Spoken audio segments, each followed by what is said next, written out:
How's it, guys? And welcome back to Cult Action Reviews. I know it's been a while. That's what happens when you break 3 of your ribs and end up having to wait for your body to recuperate. But I've healed enough now, so I figure it's time to get back to making videos.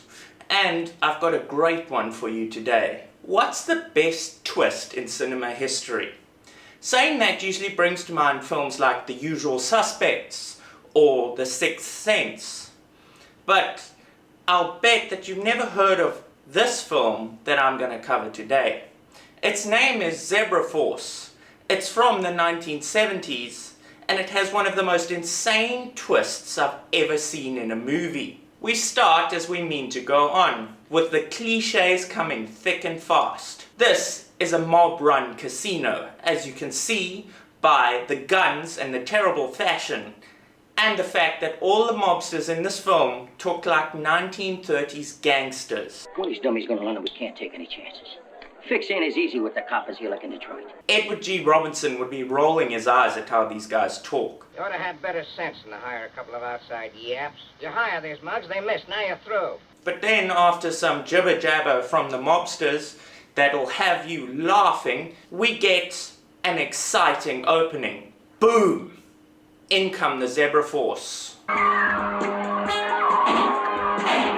This very 70s opening with its really groovy background track that I can't help jiving to is something that might get you excited for an action-packed movie to come. I mean, the titles are even thematically relevant. I mean, look at this. If this didn't make you think of a zebra, I don't know what will. But it's all a lie, guys. This cool opening with its slow motion and groovy music heralds a film that we don't actually get. But I dare you not to vibe to this funky track.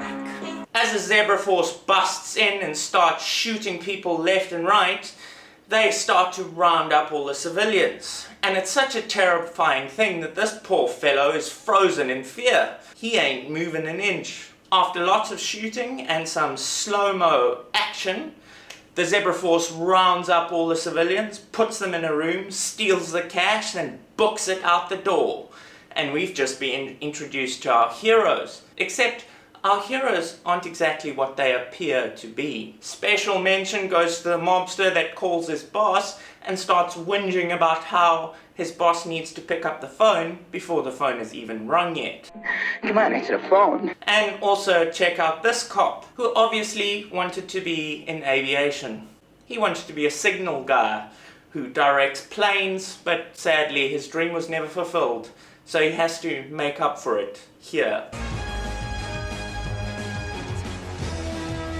We also get more bad dialogue as the mobster, whose name is Sal, because of course he is, hears of his son's death. I mean, listen to this nonsense. Yeah, we go back a long time.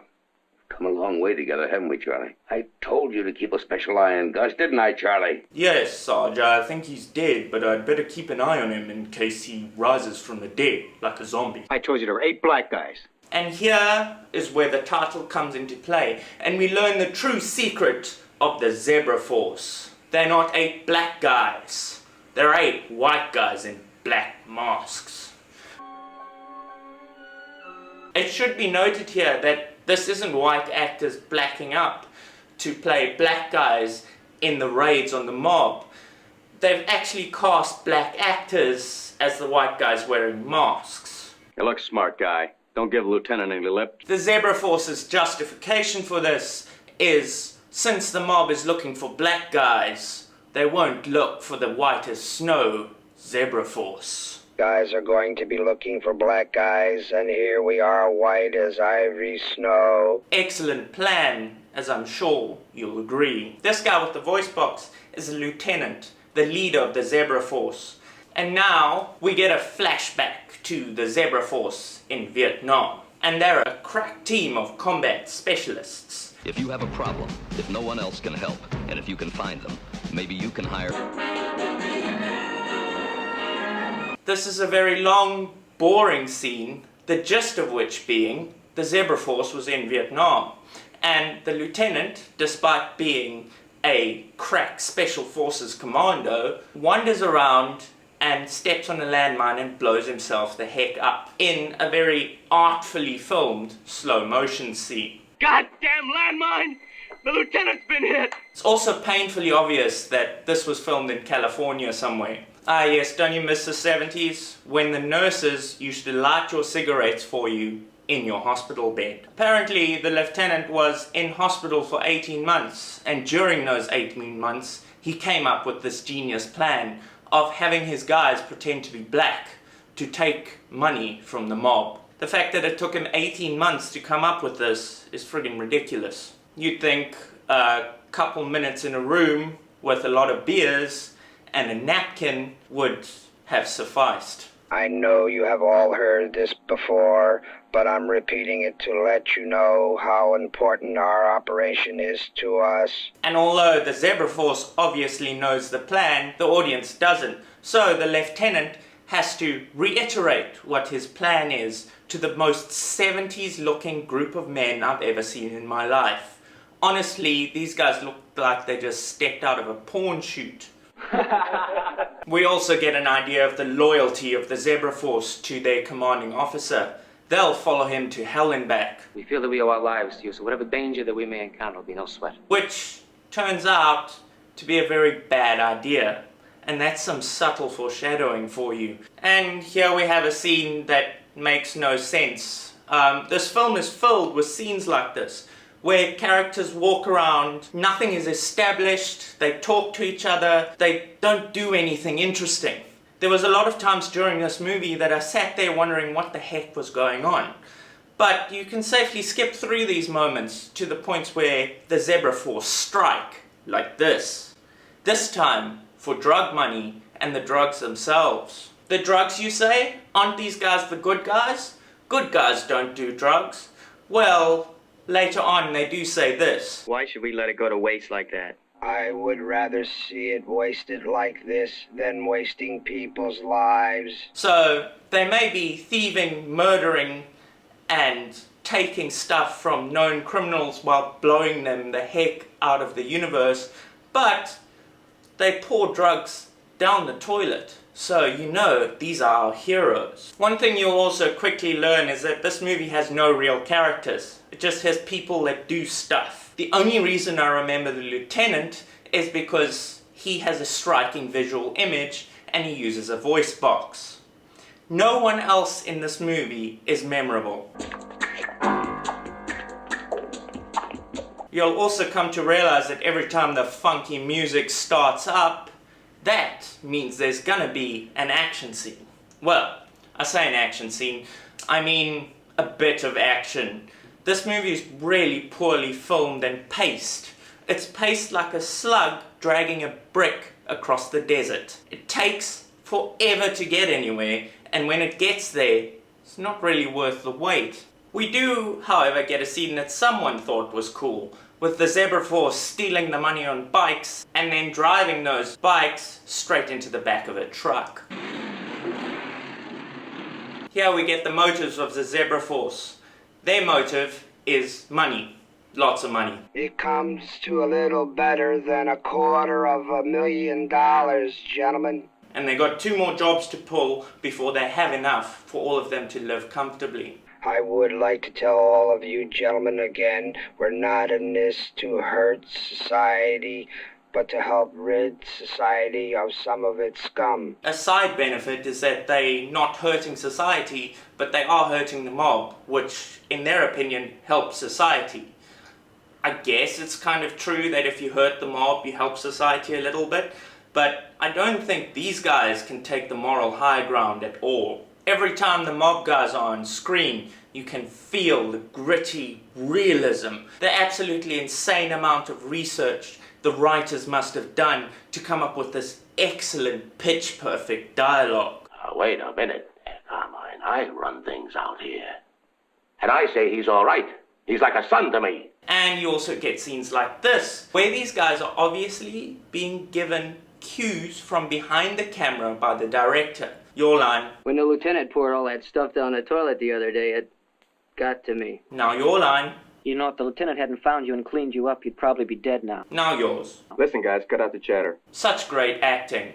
And the Zebra Force's brilliant plan of dressing up like black guys has actually worked, because the mob is arguing about who it might be. And apparently they come to the conclusion that it might be the one black guy that they hire, a dude named Earl Lovington. And ain't that name just cool as ice? Earl apparently lives in a really rough neighborhood. Well, maybe you better take 6 or 7 of my guys in case you have any trouble with them. A scary part of town that's full of violence and decay. As you can see from this shot, this must be one of those ghetto holiday inns you hear so much about. So the mob heads on over to Earl because since he's the only black guy they know, he must be the one responsible for the raids. I mean, obviously. How else do you think the mob would think? The talks do not go well, unsurprisingly. I know you're supposed to be the big bad man from Detroit, but none of that badness works down here. I got a whole army behind me, punk. Because the mob says that the guys ripping them off must be from Earl's area. Because apparently Earl's area is the only place where black people reside in this entire city. You brought your ass down here because some blacks ripped off some of Charlie's goodies. And because they're black, you come down here to me. There's also a really good chance that the writers of this film never ever ever met a black person in their entire lives. This dialogue is so bad. Honestly, it's some of the worst dialogue I've ever heard in a film. It's so terrible that it verges on parody for much of the film. Look, Dan, you know I work undercover. My source of information comes from street people. These guys trust me even though they know I'm a cop. The end result of the mob's talks with Earl is that everybody's mad at everybody else. And honestly, you'd think these two mobsters would get along considering they share the same tailor and hairstylist. And while the mob is arguing, the Zebra Force carry out another excellent covert special ops raid. I love this part where he says, "Catch this," and the mob guy just does. Now, throughout this film, there are scenes of cops talking to each other interspersed, and they all suck. They mean nothing. Although I will say that undercover work has changed a lot since the 70s. I want you to sleep with this guy. Is that an order, or after that exciting raid, we get more long, slow, boring scenes that mean nothing? It's just people talking at each other, deciding what to do. No one shows any character whatsoever. If you're going to watch this film, I'd suggest you put it on 1.5 or 2 times speed. You'll get through it a lot quicker and you'll only see the exciting bits. Well, exciting is relative with a film like this, isn't it? The gist of the film killing all this time is that the mob decides that to take out Earl, they'll use one of the cops that's in their pocket to do so, and then they'll take out the cop. They could have done this all in one scene, but no, we get about 10 minutes of rambling and nonsense. That doesn't mean anything, really. We also get some scenes where certain members of the Zebra Force raise a valid point. They should take the money they already have, Lieutenant, with these last 3 jobs, I figure we've got $750,000. which comes out to 80,000 each, and scarper while they can. But the lieutenant says this is not a good idea because they can get even more money. Now, this is more foreshadowing, like I mentioned earlier. And honestly, the Zebra Force should have taken the 80K, because I'd rather have 80,000 and be alive than have 1.2 million and be dead. How does that sound, my friend the accountant? Now, as the film goes on, nothing much of note happens as Earl is set up. Bad movies love doing this. They love padding things out. But in an action film, you can pad your film with action. Shootouts, explosions, just shove them in there, so at least the audience has something to look at. This film doesn't do that. This film thinks its dialogue is good, and that should scare you. Mister, get out of here. Because we have to protect our little blue man here from leaks, the pigeon's got to get it in the raid, too. Trust me, huh? Stop worrying. I'm sorry, Carmine, you're right. Just don't want any problems with the police. If you don't want to be involved with the cops, don't be a mobster. Now, the mob carries out their plan to waste Earl. It was also mentioned earlier in the movie that Earl has an army, represented here by 2 dudes. Well, Earl gets wasted in semi-impressive fashion, we get more slow-mo, some screaming women, and then the cop is wasted afterwards. All throughout this, I was thinking, how is it physically possible to make a shootout this friggin' boring?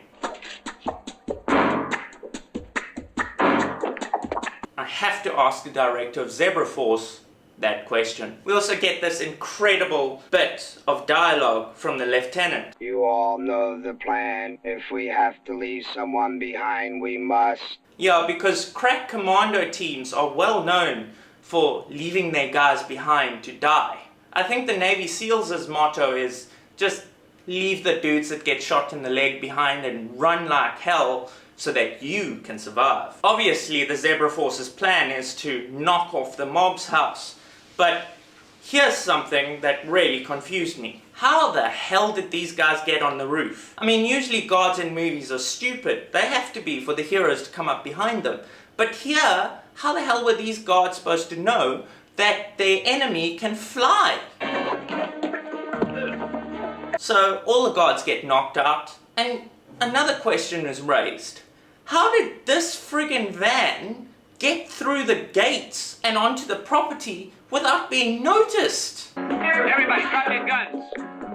So Zebra Force raids the house, steals the money, but oh no, shock horror, who could have predicted this? One of their number is left behind. All they had to do was shoot all the mobsters and then go back and get their man. But no, they abandon him, and this guy ends up being tortured. So of course they find out that he's a white guy. That's a white guy. And in this film, that's a really shocking twist for everyone involved. You can see how the mob reacts here. Right.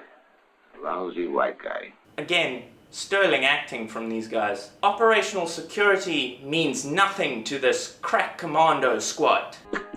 We waited out. In fact, they decide that the best thing to do is wait at their hideout. That is definitely compromised because they left a guy behind. They just sit there. Nobody on guard duty because they're counting money. Crack commando team, my fanny. So of course the mob finds out where the Zebra Force's hideout is, and we get the last big action scene of the movie. There are a couple of cool moments, like when this guy gets shot and dies in a very entertaining way, and you can actually see the thing holding him up there in this shot here.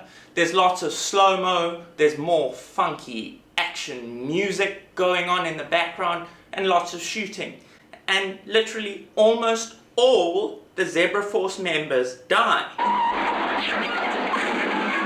We also have a fairly cool car chase with a couple of nicely filmed stunts, and at the end of it we find out that this car chase ends badly for all concerned, including this idiot police officer who thought the best way to stop a speeding car was to stand in front of it. Everybody gets killed. The mobster just kind of falls over. So that's the end of the mob. And the end of Zebra Force. But hey, the lieutenant gets away with the money, so it's all good, right? But wait, remember that awesome twist I mentioned? That's right, the lieutenant was actually a black guy in disguise. You see, this guy was shown earlier. He was in the bed next to the lieutenant when the lieutenant was bedbound in the hospital. He was the guy getting a cigarette lit by the nurse. Apparently the lieutenant and him hatched the plan together, and the lieutenant said this.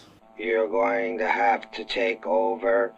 I want you to go ahead with our plans. Look, John, just think as I would and share the responsibility. Right, yeah, so he got all his men killed while dressed up as him, took advantage of the men's loyalty to the lieutenant, stole all the money, and got away. Yeah, the lieutenant's plan really came off well here, didn't it?